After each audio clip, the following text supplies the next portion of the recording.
पहिला दिवस असल्याने काल बुधवारी 1 जानेवारीला कार्ला गडावर एकविरा देवीच्या दर्शनासाठी भाविकांनी मोठी गर्दी केली होती। परंतु या गर्दीतील काही हुल्लडबाज आणि अतिउत्साही भाविकांनी धुराचे फटाके फोडल्याने गडावर असलेल्या मधमाशांच्या पोळ्याला इजा झाली आणि संतप्त मधमाशांनी गडावरील भाविकांवर हल्ला चढवला। यामुळे काही वेळ एकच गोंधळ उडाला होता। मधमाशांच्या या हल्ल्यात काही भाविक किरकोळ जखमी झाले होते।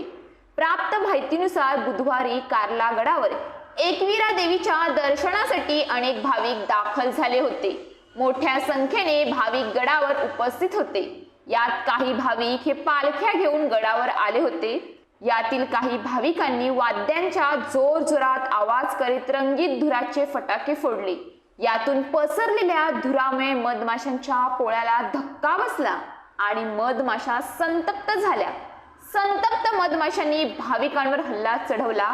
लेणी परिसरात असलेल्या मधमाशांचे पोळे उठले आणि त्यांनी गडावर आलेल्या भाविकांवर हल्ला केला। यामुळे गडावर काही काळ भाविकांची धावपळ उडाली होती। भाविकांच्या या पळापळीने मधमाशा आणखीनच पसरल्या। दुपारी साधारण 12:30च्या दरम्यान ही घटना घडली। अतिउत्साही भाविक आणि नियोजनाचा अभाव यामुळे अशा घटना घडत असतात। सुदैवाने यात जीवितहानी झाली नाही, परंतु अनेक भाविक जखमी झाल्यात। स्थानिक ग्रामस्थ आणि एकविरा देवस्थान ट्रस्टच्या सदस्यांनी जखमींना तत्काळ गडावरून खाली आणले आणि प्रथमोपचार केले। काही भाविकांना उपचारासाठी दवाखान्यात हलवण्यात आले। काही कालावधीनंतर एकविरा मंदिर परिसरातील परिस्थिती पूर्ववत झाली। मुंबईच्या कुलाबा येथून देवीची पालखी आली होती। त्या पालखीतल्या काही भक्तांनी फटाके वाजवले। त्याचा फटका बाकीच्या भक्तांना बसला अशी चर्चा होत आहे।